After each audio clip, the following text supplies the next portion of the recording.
Ils ne parlent pas projet, ils le construisent. Bienvenue dans Vision Diaspora. Ici, nous donnons la parole à des femmes, des hommes qui, issus de la diaspora, qui ont décidé d'agir et de revenir au pays. Aujourd'hui, nous avons le plaisir de rencontrer Dr Pascaline. Elle est venue s'installer il y a plus de 10 ans. Elle nous a fait un super cabinet d'orthodontie. Donc, elle va venir nous expliquer un petit peu tous les défis, comment elle en a fait pour arriver là. Docteur Pascaline, bonjour.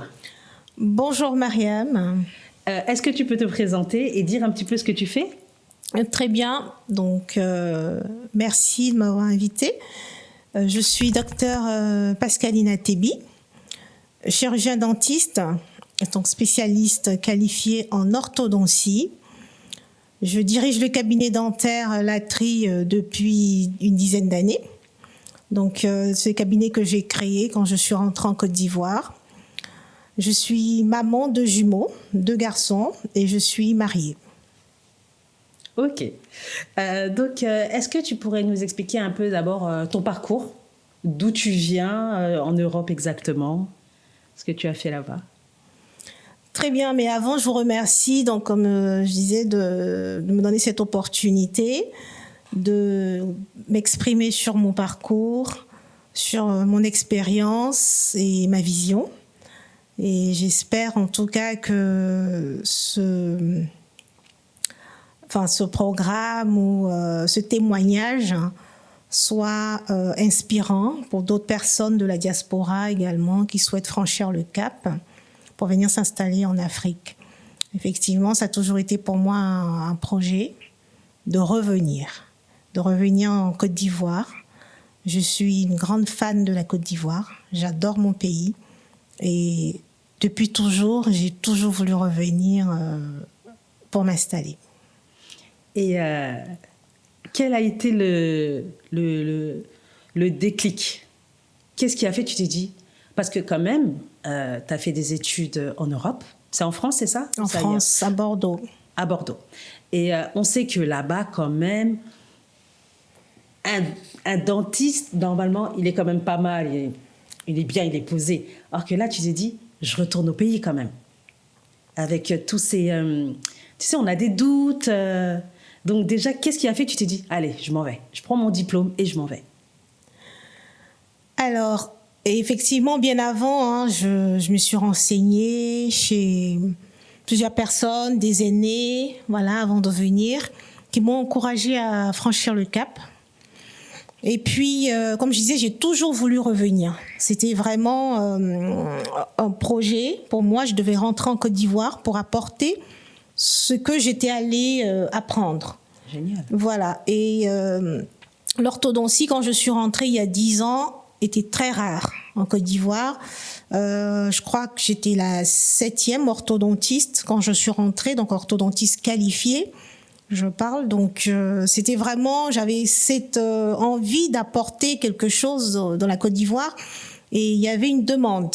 Mm-hmm. Alors en France, il y a des orthodontistes, effectivement, j'aurais pu rester, continuer mon parcours, mais j'avais vraiment ce besoin d'apporter cela dans mon pays. Non mais je vais mettre une petite aparté. Je me rappelle, moi j'ai ma fille. Ah, tu la connais? Oui. Il y a combien de temps? Il y a au moins 6 ans. Hein? Oui. Au moins. Et en fait, elle avait des problèmes de dentition. Oui. C'était quelque chose. Oui. Et quand je suis arrivée, on m'a dit, OK, il y a un docteur militaire, orthodontiste et tout, tu peux y aller, tu vas voir. Et je m'étais dit, et moi au début, je m'étais dit, je vais retourner en France pour faire ces soins dentaires. Mm-hmm. Et donc, j'ai été une fois, j'ai vu, je dis, waouh! Je dis, non, je crois que je vais retourner en France. Et après, on m'a dit, non, il y a docteur Atebi, vas-y. Je suis arrivée là-bas, déjà, j'ai vu le cabinet, j'ai dit, waouh! Merci. Comment il... Tu sais, en fait, tu as l'impression d'être en Europe, quoi. Vraiment, mais tout est waouh! Et en fait, après, tu as pris ma fille et vraiment, tu lui as fait des merveilles. Et là, elle sourit. C'est sa fierté. Elle sort toutes ses dents. Donc, vraiment, c'est vrai qu'il y a quelques années, il n'y en avait pas beaucoup, quoi. Vraiment. Oui, et c'est ma plus grande récompense. De redonner du sourire aux patients, d'améliorer leur qualité de vie, parce que c'est vrai que les dents, on a tendance à les négliger, mais ça fait partie de notre identité. C'est la première chose qu'on voit après les yeux, dans le visage d'une personne, hein, quand on sourit et tout. Voilà, donc c'est vraiment une passion pour moi, ce métier, l'orthodontie, et je le fais vraiment de tout cœur. Et quand les patients sont satisfaits, eh bien, ça me va droit au cœur. Ouais. Non, je confirme. Mais quand tu es arrivée ici, quel a été t'es arrivée ici, quel a été le challenge, tu vois, tu t'es dit, waouh, je suis là. Comment je commence, quoi? Alors, effectivement, comme tu le dis, c'est un challenge, hein. Alors, moi, quand je prends ma valise, que je viens à Abidjan, je ne viens pas pour m'installer, dans un premier temps. Non. D'accord. À l'époque, avec mon époux, donc nous venons pour 3 ans. Ok. On venait pour 3 ans. Lui, il avait un contrat de 3 ans également dans son domaine. Et moi, je venais pour travailler dans un cabinet ici à Abidjan, avec qui j'avais déjà eu des échanges étant en France. Mais quand j'arrive, les choses ne se présentent pas comme j'imaginais. Voilà. Et j'ai travaillé dans pas mal de cabinets. J'ai fait des vacations. J'ai apporté voilà, mon expertise et tout. Et au bout d'un moment, je me suis rendu compte que c'est pas vraiment ce que je voulais, parce que moi j'aime bien la stabilité et bien faire les choses. Et c'est mon mari à l'époque qui me dit, mais pourquoi tu n'ouvres pas un cabinet? Ah ouais. Voilà, donc c'est comme ça que c'est parti. Ah Il m'a vraiment motivée et m'a poussée à le faire. Et nous avons fait toutes les démarches pour pouvoir obtenir un financement. Et c'est comme ça que j'ai lancé le cabinet dentaire Latry. Pourquoi Latry? Parce que je me suis installée sur le boulevard Latry, donc aux 2 plateaux à Abidjan. Et voilà, c'est parti comme ça. D'accord. Donc, à la base, donc, toi, tu venais pour travailler dans un cabinet, on va dire. Exact. Et nous sommes donnés vraiment 3 ans. On venait pour 3 ans. Ouais. Voilà, les enfants étaient tout petits, hein. Quand je rentrais en Côte d'Ivoire, ils avaient 6 mois. C'était des bébés. Ouais. Donc voilà, des jumeaux.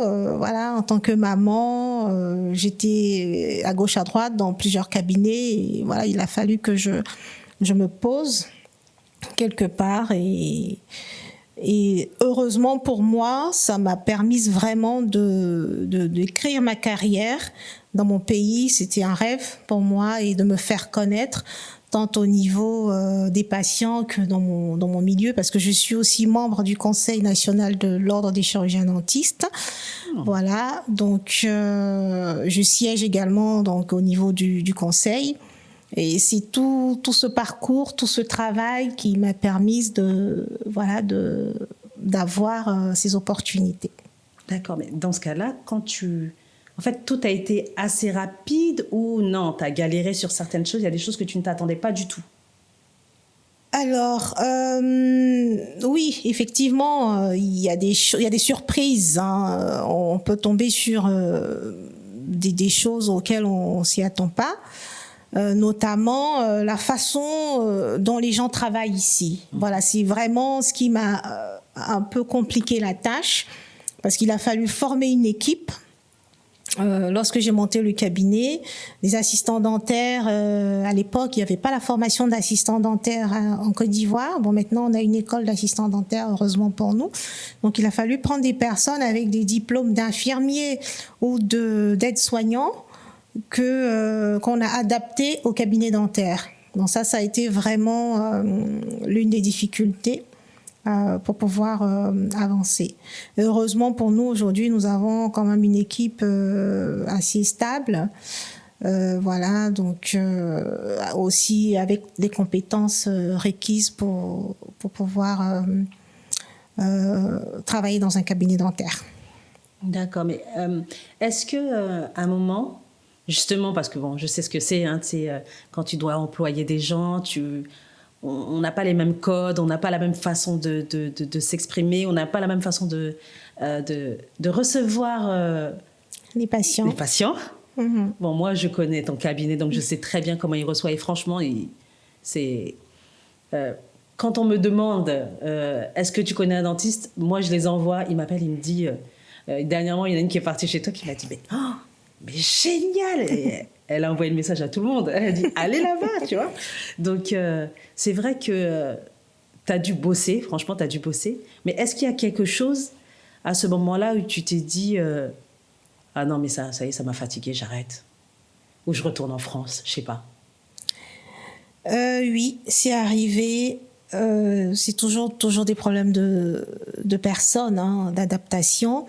Alors, le problème avec nous, qui avions vécu en Europe, c'est que quand on arrive en Afrique, on a envie on a envie que tout le monde soit comme nous, on le pense. Et ça, c'est, avec le recul, je dirais que c'est l'erreur à ne pas faire. Voilà, quand on arrive, il faut s'adapter. La Côte d'Ivoire, elle est multiculturelle. Elle a sa façon de faire. Les Ivoiriens, ils ont leur façon de faire. Ils ont leurs habitudes. Nous venons avec une sorte de rigueur. On est très carré. On a envie que les choses vraiment se fassent voilà, comme on a décidé. Et du coup, on a l'impression que la personne en face est laxisme. Donc, c'est pas du laxisme en tant que tel, mais c'est sa façon à elle d'être. Donc, j'ai dû m'adapter à cela pour comprendre, se dire non, mais ils font pas exprès. Et voilà, c'est leur façon d'être. Que ce soit les employés ou même certains patients. Voilà, je sais qu'il y a eu des patients qui sont arrivés à mon cabinet, qu'on a reçus naturellement, comme on a l'habitude de recevoir, et qui étaient surpris. On dit, ah oui, mais on ne s'attendait pas du tout à ça, c'est pas comme ça, enfin, on n'a pas l'habitude. Ils avaient l'impression qu'on en faisait plus. Donc, ils avaient même peur, ils se disaient, ah, on va peut-être payer plus cher, mais non, au final, ils se sont rendus compte que non, c'est vrai, c'est naturel, c'est comme ça qu'il faut être. Donc, voilà. Et c'est quoi qui t'a permis de tenir? C'est-à-dire qu'il y a des problèmes avec le personnel, ou des fois les fonds, ou des fois la vie de maman, pas facile, des jumeaux en plus, même s'ils sont adorables, pas facile. Donc qu'est-ce qui t'a permis de tenir et de te dire, c'est pas grave, je reste, je dois apprendre les codes, je dois apprendre un peu tout, mais c'est pas grave, je pense qu'il y a quelque chose à faire. Mais ce qui m'a permis de tenir, c'est cette reconnaissance, j'avoue. Je dirais pas que les choses sont allées très vite, mais je dirais plutôt que c'est le fruit de mon travail. Parce que, effectivement, 10 ans, c'est peut-être beaucoup, mais c'est rien dans une vie.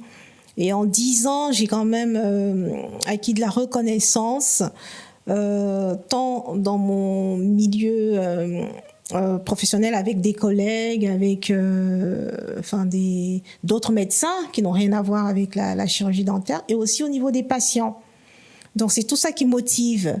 On vous dit, ah ben non, mais je sais qu'une fois, il y a une maman qui m'a dit, mais docteur Atibi, nous, on sait que vous êtes entre la France et la Côte d'Ivoire. J'espère qu'un jour, vous n'allez pas disparaître, parce que là, si vous partez, je sais pas comment, voilà. Donc, je l'ai rassurée, je lui ai dit, non, la Côte d'Ivoire reste quand même mon pays, je suis là. Et voilà, donc ce sont les patients, cette reconnaissance. Et heureusement pour nous, Dieu merci, l'année dernière, en 2025, nous avons été primés aux awards de la santé. Donc, le cabinet dentaire Latry a reçu le premier prix, donc du meilleur cabinet dentaire de la Côte d'Ivoire. Félicitations. C'est quand même une grande fierté. Et vraiment, c'est tout cela qui me permet de continuer à travailler, de continuer à vouloir faire mon métier, donner le sourire aux Ivoiriens. Et voilà, c'est... Quand je t'entends, en fait, moi, pourquoi j'ai fait cette vision diaspora? Parce que souvent, quand on entend des personnes, elles sont déjà arrivées, elles sont déjà très, très, très haut. Et moi, je me dis qu'il y a des gens qui sont venus, comme nous, qui ont débuté de pas grand-chose, mais qui y sont arrivés. Quand je t'entends et que tu me dis, ça fait 10 ans que tu es là, tu as un cabinet Faudrait qu'il est, il est magnifique. Là, t'es primé. Tu viens de dire aussi que tu étais... membre du Conseil de l'Ordre. Mais de toi à moi, il n'y a personne qui regarde, toi à moi. Comment t'as fait pour arriver à ce niveau-là, quand même en disant c'est pas beaucoup. Est-ce qu'il y a quelqu'un derrière toi qui dit allez, je la pousse? Ou est-ce que non, c'est en y allant petit à petit, en étant pro? Bon, dis-nous un petit peu. C'est ça, c'est le fruit de mon travail tout simplement. C'est en y allant petit à petit, j'y crois fortement. Je suis très objective et je me suis fixé toujours des objectifs. Je me dis je dois faire ça, je dois arriver là. C'est comme ça que j'ai toujours fonctionné. Et j'ai aussi un moteur de vie, c'est ma famille, mon mari. Voilà, il m'a toujours soutenue. Mes enfants, même petits. Voilà, vas-y maman, tu dois faire ci, tu dois faire ça. Et mon équipe aussi, au cabinet dentaire. Voilà, mes assistants. C'est toutes ces personnes qui me donnent la force de pouvoir continuer. Eh ben, moi, je trouve que c'est un bon témoignage pour les femmes. Oui. Parce que les femmes, souvent, on a ce truc de dire « j'ai des enfants en bas âge ». Soit les enfants, ils sont trop petits, soit les enfants, ce sont des ados. Et les ados, des fois, ils ne sont pas faciles, donc ils n'osent pas. Or que là, tu dis, bah, écoute, moi, j'avais des bébés. Je suis venue pour 3 ans. 3 ans. Je suis restée et maintenant, il y a tout ça, quoi. C'est ça. Et on a aussi une chance particulière en Afrique, c'est qu'on a des personnes qui nous accompagnent. Certes, on a la famille, mais quand on a des bébés, on a les nounous, qu'il ne faut pas oublier, qui sont aussi là, voilà, qui vont prendre soin du bébé pendant que tu es au travail. Ou quand les enfants sont plus grands, ben, tu peux te permettre d'avoir un chauffeur pour les déposer à l'école, ça te permet de continuer tes activités. Donc, pour les personnes qui veulent vraiment venir en Afrique, en Côte d'Ivoire, pour ce que je connais en tout cas, venir s'installer, qui ont des bébés, il ne faut pas hésiter. Même si elles n'ont pas de la famille ici, il y a toujours quelqu'un pour aider. Même la voisine, elle peut te garder tes enfants. Voilà. Donc, il y a vraiment cette chaleur aussi qu'on retrouve en Afrique. J'aimerais savoir, au début, donc, tu as commencé à travailler pour des cabinets.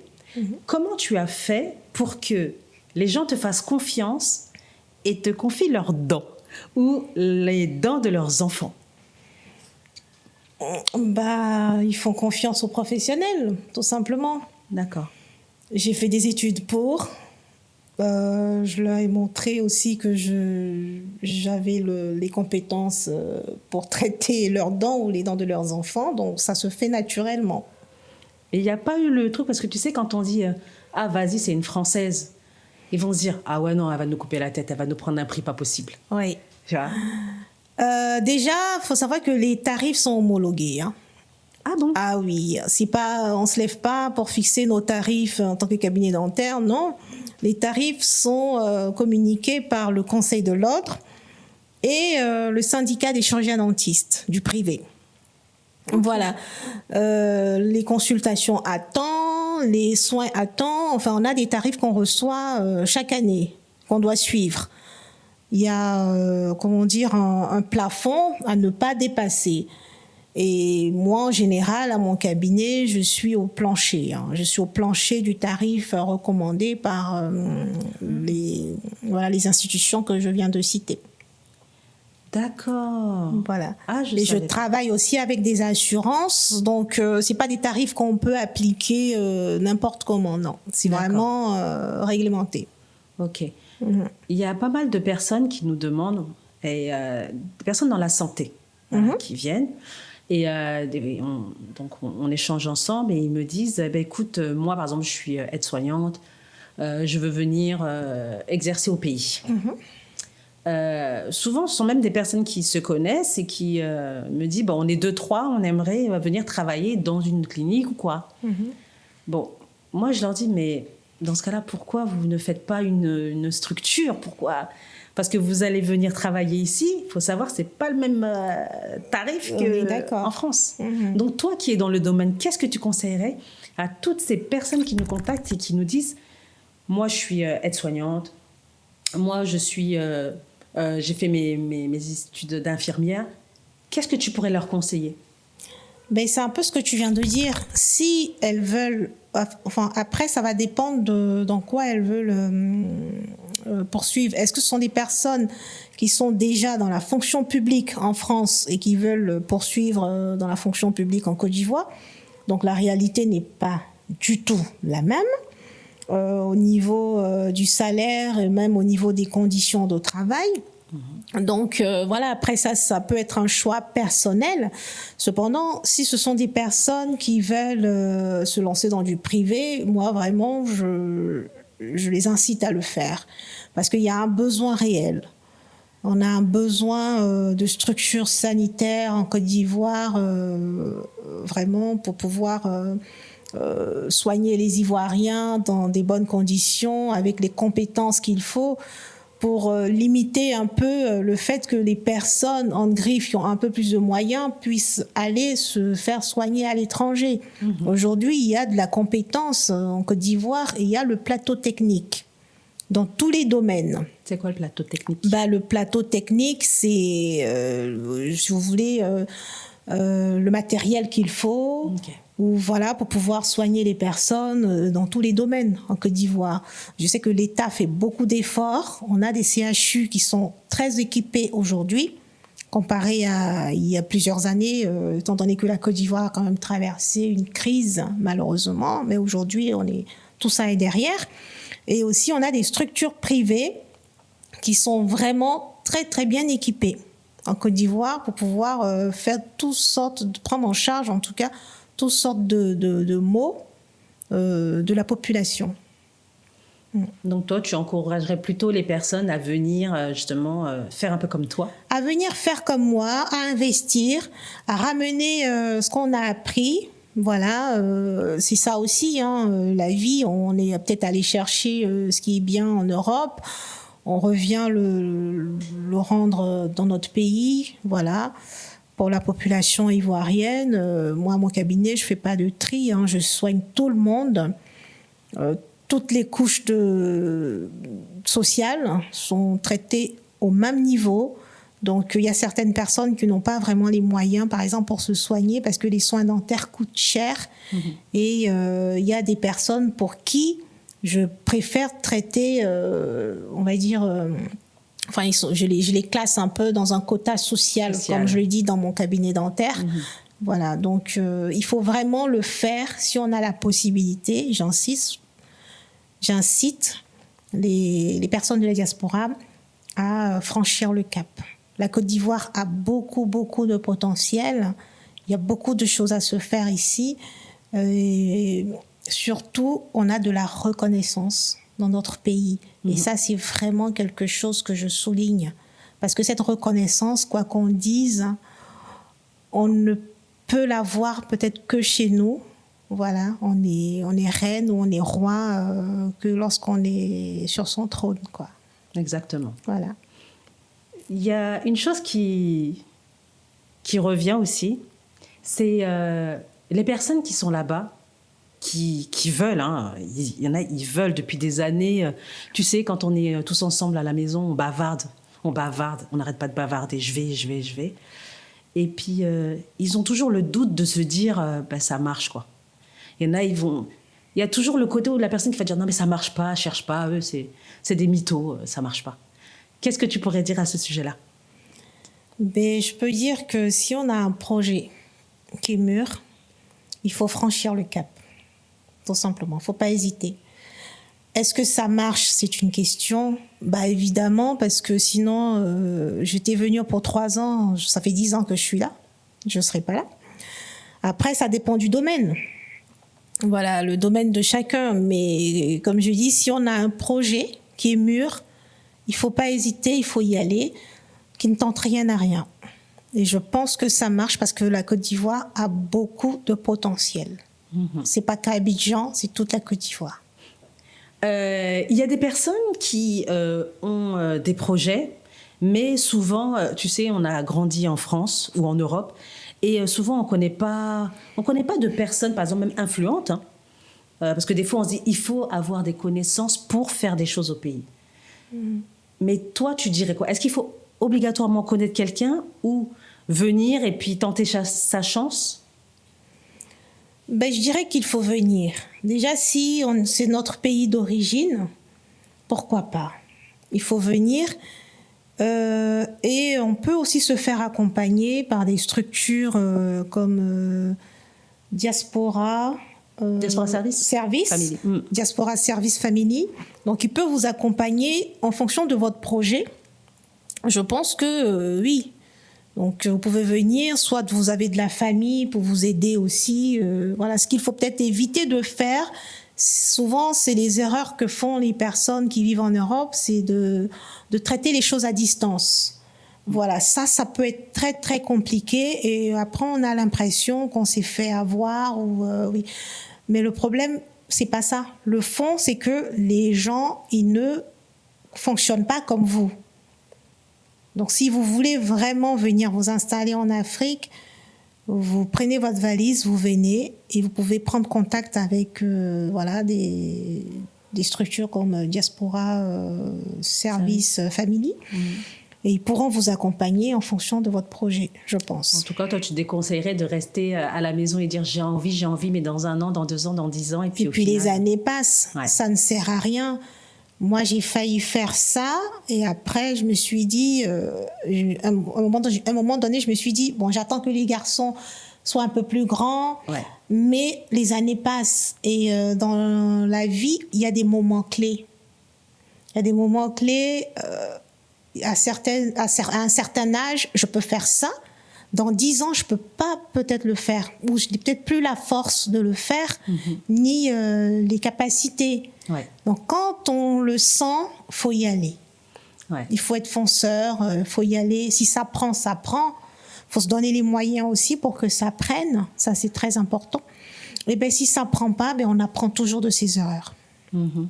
Quelle est l'erreur que les personnes de la diaspora commettent quand ils veulent venir pour s'implanter? Quelle est la plus grosse erreur en général que tu vois? Ils ont envie que ça se fasse tout de suite quand ils viennent. Donc déjà, bien avant, ils vont confier, enfin je prends un exemple, une personne de la diaspora, par exemple, qui est dans le domaine des affaires ou voilà, qui essaie de venir s'implanter en Côte d'Ivoire et qui va confier son entreprise, ou du moins le début de la création de l'entreprise, à une personne de sa famille qui n'a absolument rien à voir avec ce domaine. Et s'attend à ce que cette personne soit à la hauteur de ses attentes. Et au final, quand ça ne se passe pas bien, ah ben non, j'ai tel cousin à qui j'ai confié tant et il a bouffé mon argent. Et voilà, un peu l'erreur qu'on fait. Mais ça, c'est des choses à éviter. Quand on me dit oui, mais telle personne a confié son argent et puis la personne a disparu, il est rentré en brousse, comme on dit. Mais je dis, mais c'est normal. C'est comme si, par exemple, toi, tu es en France, tu donnes à quelqu'un de simple, hein, tu lui donnes tous les mois 10 000 euros. Tu le donnes, tu viens, tu lui donnes 10 000 euros. Or que la personne, elle gagne peut-être 700 euros le mois. S'il a des difficultés, il va dire, mais attends, tous les mois, il me donne 10 000 euros, c'est que ça le gratte pas trop, quoi, tu vois. Et ben, je leur dis, c'est exactement ce que vous faites quand vous venez. Vous donnez des millions à des personnes qui gagnent quoi? 100 000, 200 000, c'est-à-dire 200 euros par mois, ouais. Et toi, tu lui donnes un truc comme 1 500 euros. Chaque personne a ses réalités, donc je leur dis, faites attention, en fait, il faut connaître un petit peu la vie pour savoir que ce que tu fais toi-même, c'est grave, en fait. C'est ça. Mais on ne s'en rend pas compte. On ne s'en rend pas compte. Exactement, donc je suis tout à fait d'accord. Après ça, quel conseil tu donnerais à une personne qui voudrait s'installer au pays? De venir, hein, de ne pas hésiter. Il faut bien mûrir son projet et puis avoir les bonnes adresses pour éviter de se faire gruger aussi, parce que ça arrive. Quand on arrive, malheureusement, on est pris pour des étrangers dans notre propre pays. Ah ben tiens, elle est trop compliquée, c'est une blanche. Non. Il faut juste leur dire que non, je reste votre fille ou votre sœur. Je ne suis pas la blanche ou le blanc. Je viens pour apporter quelque chose. Et voilà, donc faut venir. Il y a de quoi faire. Qu'est-ce que tu ferais avec tout ce que tu viens de dire là c'est vrai comme moi aussi, hein, en plus avec notre accent, voilà. Exact. Voilà. Si tu devais refaire le même chemin, qu'est-ce que tu ne ferais pas plutôt? Qu'est-ce que tu ne referais pas? Alors, ce que je ne referai pas, c'est la confiance aveugle à certaines personnes. Parce que, comme je le dis, c'est aujourd'hui j'ai compris, hein, avec le recul, j'ai compris que la personne en face ne réfléchit pas comme moi. Donc, c'était peut-être pas sa volonté, c'était pas intentionnel, on va dire, de vouloir me gruger ou me faire du mal, mais malheureusement, c'est arrivé pour des questions d'incompréhension, de vision divergentes. Voilà, donc moi je fais ma confiance aveugle. La personne se dit, comme tu disais tout à l'heure, une personne qui gagne 100 000 francs CFA, c'est l'équivalent de quoi? Même pas 130 230 euros, 240 euros. 130 euros, 150 euros, ouais. 150 euros. Voilà, lui confier tout de suite, même 10 000 euros. 10 000 euros, ça fait quoi? 6,5 millions. La personne, elle n'a même pas ça toute l'année de travail. Ah oui. Donc tout de suite, elle ne voit pas la valeur de ce que tu as envie de faire. Elle se dit, ah ben tiens, mon frère ou ma sœur, il est en Europe, il a beaucoup d'argent, il en fait un peu ce qu'il veut et au final, tout le monde est perdant. Tu perds la confiance de ton parent, ça rentre dans des problèmes de famille très compliqués. Voilà, donc c'est un peu ça l'erreur à ne pas faire. La confiance aveugle. Il faut vraiment bien mûrir son projet et faire confiance à des professionnels. Il ne faut pas essayer de passer par des étapes qui ne sont pas linéaires. Il faut vraiment passer par des professionnels parce qu'il y a des professionnels en Côte d'Ivoire. Comme on dit, moins cher coûte cher. Moins cher coûte cher, exactement. En voulant payer moins cher, mais parfois... Parce que moi, je me suis déjà fait avoir sur des achats de voitures, par exemple, voilà. Ou même dans l'immobilier. Oui. Bon, voilà, c'est très fréquent. Ouais. C'est très fréquent en Côte d'Ivoire. Ben là, la semaine dernière, c'est une dame qui est venue s'installer en France. Non, ici, pardon. Elle est partie de France pour venir s'installer. Elle est arrivée là cette semaine. Et donc, elle cherchait un bien. Donc, elle a loué. Et elle m'a dit, non, mais je vais vous envoyer par Wave parce que je me suis fait... arnaquer 1 million parce que tu sais moi d'agence caution et tout et en fin de compte c'était pas une vraie agence immobilière quoi. Voilà. Donc et elle est passée par son frère. Voilà. Parlé par sa sœur et son frère et elle s'est fait avoir bêtement quoi. Bêtement non, elle a fait confiance. Elle a fait confiance malheureusement. Voilà. Et il faut faire attention aussi à son cercle d'amis. Voilà, c'est très important, éviter... Parce que il faut savoir, en toute humilité, il faut savoir qu'aujourd'hui, vous êtes différents. Vous ne réfléchissez pas pareil. Voilà. Donc, faire très attention à qui vous rentrez dans votre intimité, votre cercle d'amis, et avoir vraiment la tête sur les épaules. Parce que même parfois, les personnes les plus proches peuvent être à l'origine de ce genre de situation.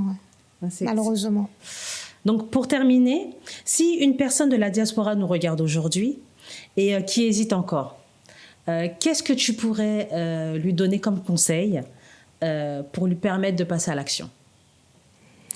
Je dirais à cette personne, vas-y, sans hésiter, tu te fais confiance et tu peux faire confiance dans la Côte d'Ivoire. C'est un pays qui a beaucoup de potentiel. Et aussi dans l'Afrique. L'Afrique est le continent de l'avenir. Yes. Ah là, c'est la clôture la meilleure. C'est la top de top. Donc, merci, Dr Atebi. J'espère que ton parcours, tes informations, tes tips aideront ne serait-ce qu'une seule personne à passer à l'action et se dire « Ouais, je vais faire comme cette dame-là ». J'espère aussi. Et que ça montre qu'on peut y arriver, quoi. Oui. Une dame qui est partie pour 3 ans, elle est là depuis 10 ans. Elle a un super cabinet, elle est en haut là-bas, elle serre les mains des grands. C'est possible. C'est possible. Il faut vous faire confiance. Merci. Merci.